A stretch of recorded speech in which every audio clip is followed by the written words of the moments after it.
Good afternoon, students. So sorry about that for the previous videos. The last problem was being cut off for 7.1. So we'll take a look at that. So part 2 of 7.1, number 5. So proving that cosecant of x to the power of 6 minus cotangent of x to the power of 6. So that equals 1 plus 3 cosecant square of x times cotangent square of x. Okay, so here's the problem.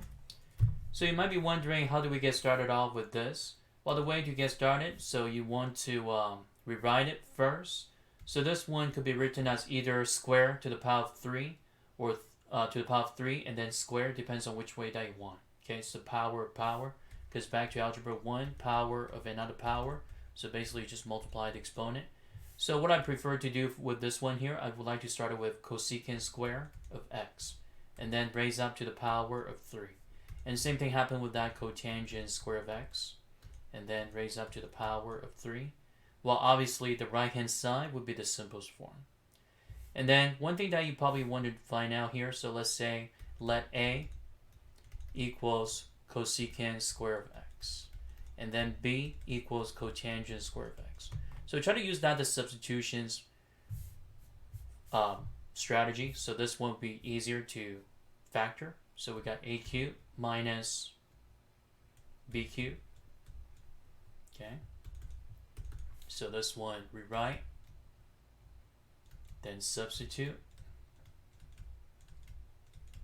So what we notice that this one is just algebraic factoring, difference of 2 cubed, a minus b, a squared plus ab plus b squared. Okay, so this one, and then what we can do here, so this one, what we can do is just unplug, okay? So after we factor it, unplug. So once you unplug, you'll see that it's cosecant square of x minus cotangent square of x. So times the quantity of cosecant square of x plus cosecant of x, cotangent of x, plus cotangent square of x. So subtract, so we got 1 right here. And this one, well, you might be wondering what kind of pattern is that? Kind of like a perfect square trinomial. So what we can do, we can make it like the difference of a perfect square trinomial. So what I'm going to be doing next here, so this one's the Pythagorean. So what you can do next, so you can simply subtract 3 cosecant of x, cotangent of x. Well, how do we make up the new term? Okay, so once you make up the new term, and for those you might be wondering, why do I need to subtract 3 cosecant of x, cotangent of x? In order to make this one as a perfect square term, the middle term got to be considered negative 2 cosecant of x, cotangent of x.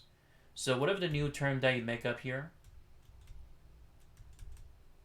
we just want to do the opposite.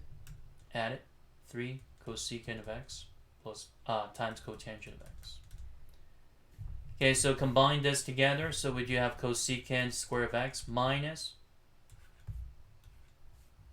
all this together. Then that would be negative 2 cosecant of x, cotangent of x, plus cotangent square of x, minus 3 cosecant of x, cotangent of x. So for the first 3 terms, you can factor it. It's a sum. It's a difference of a perfect square form. Okay, so then that'd be cosecant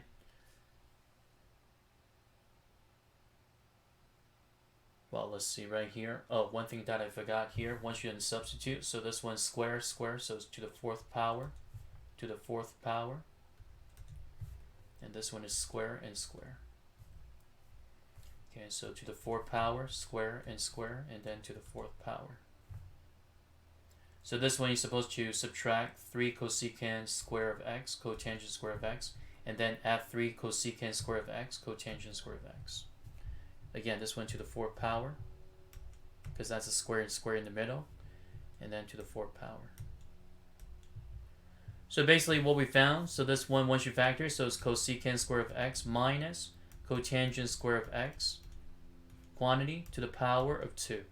And then minus 3 cosecant square of x, cotangent square of x. And one thing that we notice, so cosecant square of x minus cotangent square of x, that's 1. Using the Pythagorean identity, so it's 1 minus the rest of the term. Since we subtract this one, we need to add. Okay, so this one, once you combine them, is negative, but this part right here is positive. So it's plus. So 1 plus 3 cosecant square of x, cotangent square of x. Alright? Okay, so thank you for watching this part of the lesson. So this one is a little bit complicated because you have to add something, and then you want to subtract something, and then you want to add that terms. Okay, so anything that you want to, the new element that you want to put in the new term, you always want to do the opposite. Okay, so part of it we can make it as a perfect square form. The other part of it we just want to leave it. Okay, so thank you for watching it. So I'll see you guys next time.